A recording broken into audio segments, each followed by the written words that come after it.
Hi అండి. Egg, మైదా, oven లేకుండా చాలా సింపుల్‌గా చాక్లెట్ స్పాంజ్ కేక్ అండి. చాలా అంటే చాలా టేస్ట్‌గా ఉంటుంది. ఒక్కసారి ట్రై చేయండి. చూడండి ఎంత పీస్ కూడా ఎంత బాగా వస్తుందో చూడండి కట్ చేస్తుంటే. స్పాంజ్ లాగా ఉంటుంది. ఫస్ట్ టైం నా ఛానల్‌ని చూస్తున్నట్లయితే సబ్స్క్రైబ్ చేసుకోండి. కేక్‌ని తయారు చేయడానికి ఫస్ట్ ఒక బౌల్ తీసుకోవాలి. బౌల్ తీసుకొని 250 250 గ్రామ్స్ సూజీ రవ్వ తీసుకున్నానండి నేను.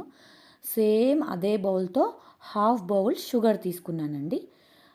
250 grams sooji and half bowl sugar తీసుకొని 1 బౌల్ గోరువెచ్చని పాలు తీసుకొని లంప్స్ లేకుండా మిక్స్ చేసుకున్నానండి.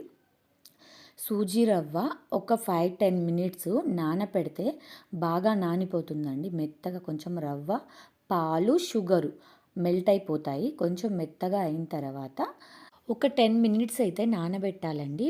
మొత్తము ఒక 10 మినిట్స్ సైడ్కి పెట్టేసి ఒక బౌల్ తీసుకోవాలి. మౌల్డ్ ఉంటుంది కదండి, కేక్స్ చేసే మౌల్డ్. నా దగ్గర అయితే మౌల్డ్ అవైలబుల్గా ఉంది కాబట్టి మౌల్డ్ తీసుకున్నాను. లేని వాళ్ళు ఏదో ఒక బౌల్ తీసుకోవచ్చండి, ఏం కాదు. తీసుకొని నా దగ్గర బటర్ పేపర్ ఉంది కాబట్టి ఒక బటర్ పేపర్ కట్ చేసి ఆయిల్ అప్లై చేశాను. ఆయిల్ ఆర్ ఘీ ఏదైనా అప్లై చేయొచ్చు, జస్ట్ సైడ్స్కి ఇలా.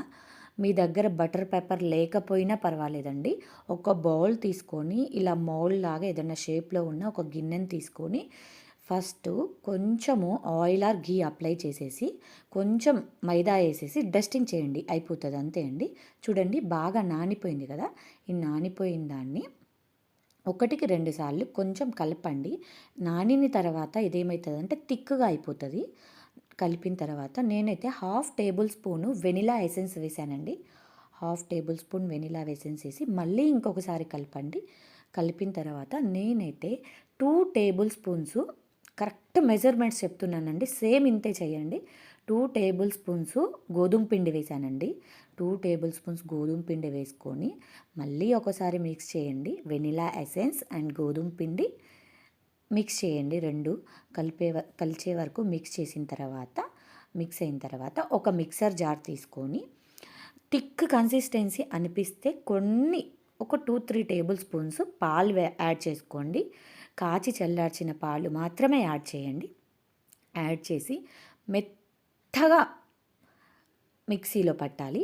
ఆయిల్ అయితే నేను ఏ బౌల్తో అయితే సూజీ రవ్వ, షుగరు, పాలు తీసుకున్నానో అదే బౌల్తో 1/4 ఆయిల్ తీసుకున్నానండి. తీసుకొని మెత్తగా మిక్సీ పట్టాను. చూడండి బౌల్లో వేస్తుంటే ఒక రిబ్బన్ స్ట్రక్చర్ వచ్చేస్తుంది. అలా రిబ్బన్ లాగా వచ్చేస్తే మనకి కేక్ చేయడానికి బ్యాటర్ పర్ఫెక్ట్గా ఉందని. అలా వచ్చేసినప్పుడు మీ దగ్గర ఈనో ఉంటుంది కదా, ఈనో ఉంటే ఓకే, అదొక్క ప్యాకెట్ వేసేయండి సరిపోతుంది. ఈనో లేకపోతే baking powder are baking soda, ఈ 2 కావాలండి. ఈ 2 లేని వాళ్ళు ఈనో యూజ్ చేయండి. నా దగ్గర అయితే అన్నీ అవైలబుల్గా ఉన్నాయి.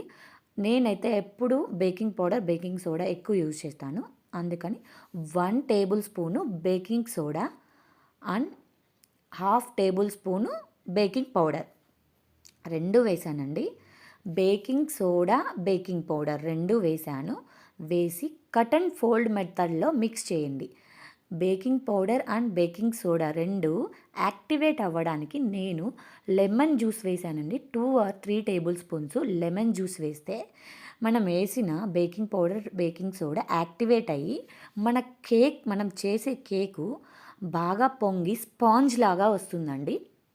అందుకోసం నేను 2 or 3 table spoons lemon juice వేసాను.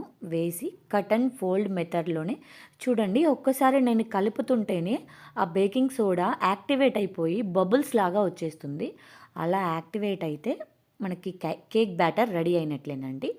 ఇట్లా రిబ్బన్ స్ట్రక్చర్లో వచ్చేస్తుంది. వచ్చేసిన తర్వాత మనం ముందుగా ఘీ అప్లై చేసి బటర్ పేపర్ రాసి పక్కన పెట్టుకున్నాం కదా కేక్ మౌల్డ్, ఆ మౌల్డ్ తీసుకొని ఆ మౌల్డ్లో మొత్తము మనం తయారు చేసి పక్కన పెట్టుకున్న బ్యాటర్ని వేసేసేయండి. వేసేసి 1-2 సార్లు ట్యాప్ చేయండి. ఎయిర్ బబుల్స్ ఫామ్ అవుతూ ఉంటాయి. ఆ ఎయిర్ బబుల్స్ ఫామ్ అయినప్పుడు కేక్ ఏమవుతుందంటే మనం కట్ చేస్తున్నప్పుడు బ్రేకేజ్ వస్తుంది. అందుకని 1-2 సార్లు ట్యాప్ చేయండి. నేను స్టవ్ మీద ఒక పెద్ద బౌల్ పెట్టానండి. పెట్టేసి దాని లోపల స్టాండ్ పెట్టాను. పెట్టి ఒక 5 మినిట్స్ ప్రీ హీట్ అవ్వనిచ్చాను. అయిన తర్వాత కేక్ మౌల్డ్ ఉంటుంది కదా, ఆ మౌల్డ్లో బ్యాటర్ వేశాను కదా, ఆ బ్యాటర్ వేసిన మౌల్డ్ని సేమ్ చూడండి ఇలా నేను పెడుతున్నట్లుగా పెట్టుకొని, మీ దగ్గర నేను చూపిస్తున్న బౌల్ లేకపోయినా దానికి కరెక్ట్ ఏదన్నా బౌల్ ఉంటే పెద్ద బౌల్ పెట్టేసి దీని లోపల మీరు తయారు చేసుకున్న మిశ్రమం బౌల్ పెట్టేసి ప్లేట్ పెట్టేయండి అంతే. 30 మినిట్స్ ఆగి ఒక్కసారి నేను చూస్తున్నానండి. 30 మినిట్స్ ఎగ్జాక్ట్ టైం కూడా చెప్తున్నాను. మీరు ఇంతే ఫాలో అవుతే పర్ఫెక్ట్గా వస్తుంది కేక్. 30 మినిట్స్ తర్వాత ఒక్కసారి చాకు పెట్టి ఇలా ప్రెస్ చేసి ఇలా నైఫ్ కుచ్చి చూస్తే ఇంకా అవ్వలేదు, సైడ్స్కి ఉడికిపోయింది, మిడిల్లో ఉడికిపోలేదండి. మిడిల్లో ఉడకడానికి కొంచెం టైం పడుతుంది. ఇంకొక 10 మినిట్స్ తర్వాత 10 మినిట్స్ ఉంచేసి మళ్ళీ నేను ఓపెన్ చేసి చూశానండి. మళ్ళీ 10 మినిట్స్ తర్వాత ఓపెన్ చేసి చూసిన వెంటనే చూడండి, కేక్ చాకు కుచ్చి చూసిన వెంటనే కేక్ అస్సలు ఇంత కూడా అంటలేదండి. చూడండి, ఇంతకుముందు ఇట్లా కుచ్చి చూసినప్పుడు అంటింది, ఇప్పుడు అంటలేదు చూడండి. ఇప్పుడు పర్ఫెక్ట్గా కేక్ రెడీ అయినట్లే. ఓకే, స్టవ్ ఆఫ్ చేసేసి ఒక 5-10 మినిట్స్ చల్లారనివ్వండి. చల్లారిన తర్వాత సైడ్స్కి ఉంటుంది కదా, సైడ్స్కి మొత్తం చాకుతో ఇలా కుచ్చేస్తే సైడ్స్కి కొంచెం కేక్ అంటుకుపోతుంది కదా, అది కూడా వచ్చేస్తుంది. నేను వీడియోలో చూపిస్తున్న విధంగా సైడ్స్కి ఇలా అనేసి కింద ఒక బౌల్ ప్లేట్ పెట్టేసి కేక్ మౌల్డ్ని ఇలా ఫోల్డ్ చేసి తిప్పేయండి. చూడండి, చాలా కలర్ఫుల్గా, ప్లఫీగా, స్పాంజీగా ఎంత బాగొచ్చిందో చూడండి కేక్. సూజీ రవ్వతో చేసిన కేక్ అండి, మైదా కూడా యూజ్ చేయలేదు, గోధుమ పిండితో చేసింది. చూడండి, కింద బటర్ పేపర్ పెట్టడం వల్ల కింద ఏమీ అంటలేదు, సైడ్స్కి జస్ట్ అలా, సైడ్స్కి కొంచెం ఎక్కువ కాలుతుంది కాబట్టి సైడ్స్కి అలా అంటుంది. మీరు ముందుగా పెట్టుకున్న బటర్ పేపర్ని అయితే తీసేయండి. తీసేసి ఒకసారి జస్ట్ అలా పట్టుకొని చూస్తే కేక్ అండి చాలా స్పాంజీగా వచ్చిందండి. తీసేసిన తర్వాత హాఫ్ మిడిల్ ఇట్లా రౌండ్గా మిడిల్లోకి దారం ఉంటే దారంతో ఇలా కట్ చేస్తే మిడిల్లో కట్ అవుతుందండి, అలా కట్ చేసుకొని పెట్టుకోండి. తర్వాత ఈ కేక్కి చాక్లెట్ సిరప్ యాడ్ చేస్తున్నానండి. చాక్లెట్ సిరప్ని హోమ్ మేడ్గా ఇంట్లోనే ఎలా తయారు చేయాలో కూడా చూసేయండి. చాక్లెట్ సిరప్ని చేయడానికి ఫస్ట్ ఒక బౌల్ తీసుకున్నాను. ఒక బౌల్ తీసుకొని ఆ బౌల్లో నేను హాఫ్ బౌల్ అయితే మిల్క్ వేసానండి. హాఫ్ బౌల్ మిల్క్ వేసేసి 4 or 5 టేబుల్ స్పూన్స్ షుగర్ వేసాను. షుగర్ వేసి 3 టేబుల్ స్పూన్స్ మాత్రమే కోకో పౌడర్ వేసాను. ఈ మిల్క్ ఆల్రెడీ వేడి చేసిన మిల్కేనండి. మళ్ళీ ఇంకొకసారి ఒక పొంగు వచ్చేంత వరకు వేడి చేయండి. 3 టేబుల్ స్పూన్స్ షుగర్ వేసాను చూడండి. 3 టేబుల్ స్పూన్స్ కోకో పౌడర్ కూడా వేస్తాను, same measurements. 3 tablespoons cocoa powder వేసి లమ్స్ లేకుండా మిక్స్ చేస్తూనే ఉండండి. ఎందుకంటే వేడి పాలల్లో వేసిన వెంటనే కోకో పౌడరు లమ్స్ వచ్చేస్తుంది. కంటిన్యూస్గా లమ్స్ లేకుండా మిక్స్ చేయండి. మిక్స్ చేసిన వెంటనే ఒక 5-10 మినిట్స్ ఇలా బాయిల్ చేస్తే కన్సిస్టెన్సీ థిక్గా వస్తుందండి. బయట మీరు చాక్లెట్ సిరప్ తీసుకుంటే ఎలా అయితే వస్తుందో అలా వస్తుంది. ఆ టైంలో vanilla essence half table spoon వేసానండి, ఫ్లేవర్ కోసం. జస్ట్ మీ దగ్గర వెనిలా ఎసెన్స్ లేకపోతే యాలకుల పౌడర్ ఉంటుంది కదా, అది కూడా యాడ్ చేసుకోవచ్చు. కేక్ బ్యాటర్లో కూడా సేమ్ వెనిలా ఎసెన్స్ ఉన్నవాళ్ళు అది, లేని వాళ్ళు యాలకుల పౌడర్ యాడ్ చేసుకోండి. యాలకుల పౌడర్ వేసి చూడండి, ఒకసారి నేను స్పూన్ పెట్టి చూసిన వెంటనే స్పూన్కి అంటుకోకుండా బాగా వచ్చింది. ఓకే, పర్ఫెక్ట్గా వచ్చేసింది చాక్లెట్ సిరప్. స్టవ్ ఆఫ్ చేసి సైడ్కి పెట్టేయండి. చాక్లెట్ సిరపు వేడిగా ఉన్నప్పుడు కొంచెం థిక్గా అనిపించదు, చల్లారిన తర్వాత సిరప్ థిక్ అయిపోతుందండి. అందుకని చూడండి, నేను ఒక థ్రెడ్ తీసుకొని ఆ థ్రెడ్తో ఇలా థ్రెడ్ పెట్టి ఇలా లాగిన వెంటనే కట్ అయిపోతుంది కేక్ ఈజీగా. ఇలా కట్ చేస్తున్నానండి. కేక్ అయితే కట్ అయిపోయింది, థ్రెడ్ పెట్టి ఇలా లాగిన వెంటనే కట్ అయిపోయింది. కేక్ కట్ చేసేసి టూ పార్ట్స్గా డివైడ్ చేసేసి మిడిల్లో నేను చాక్లెట్ సిరప్ రాస్తున్నానండి. 2 పార్ట్స్కి చాక్లెట్ సిరప్ అప్లై చేశాను.